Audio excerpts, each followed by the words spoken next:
In this video, I want to go over some unknown code window tips and tricks.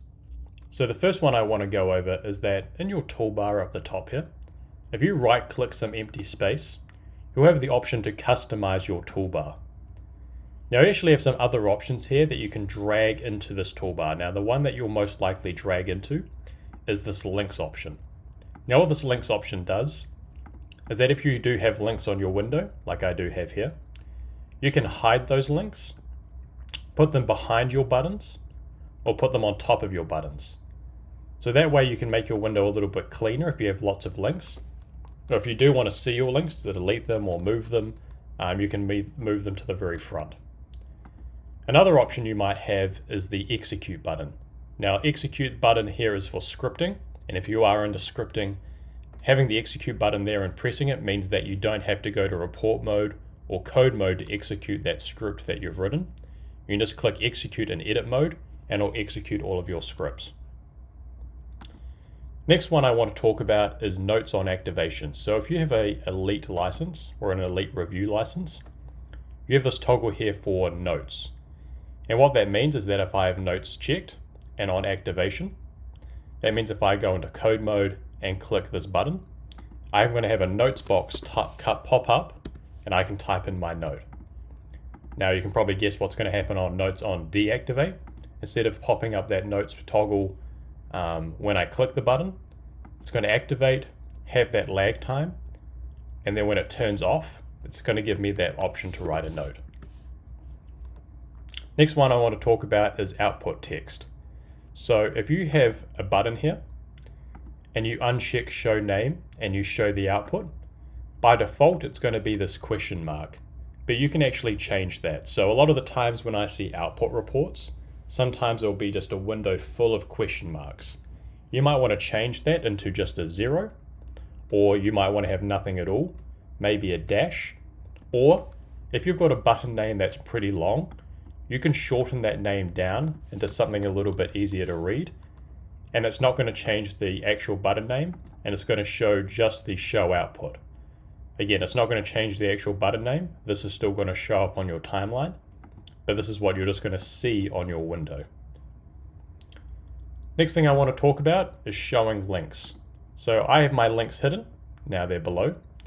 But either way, sometimes you have these buttons that have lots of links going to and from those buttons.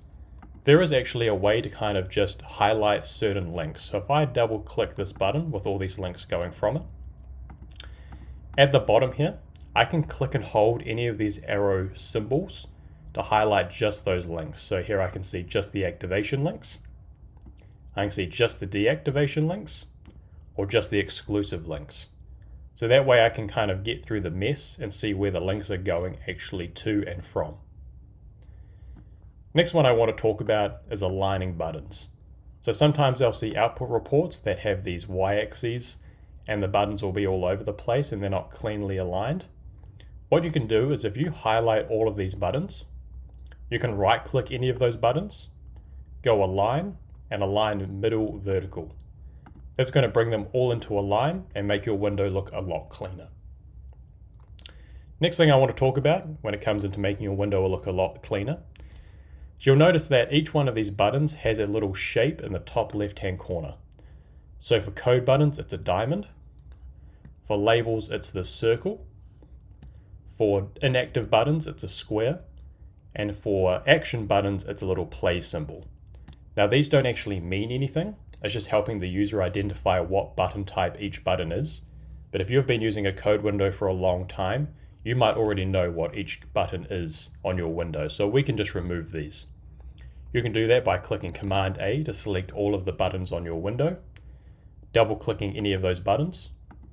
And then on the second tab here, we can just remove show identifiers. And they'll make your buttons a little bit cleaner. And especially if you have a lot of text in those buttons, maybe it'll make that text easier to read. Next one I want to talk about is that if we have a label button, so I've got a label button here, you'll actually see there's the option here to apply this label before deactivations or after activations. Now you can do some pretty cool things with this toggle. So by default, it's going to be after activations.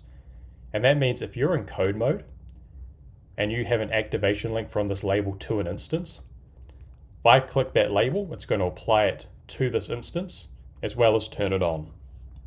I can see that label is in my instance there. Now if I have a label instead that's got before deactivation, and I've got a deactivation link to this code button, I can have this code button turned on. And when I click this before deactivation label, it's going to add the label before this button deactivates. So I'm going to click this label, it turns this button off, and I'll see that label is still in this instance.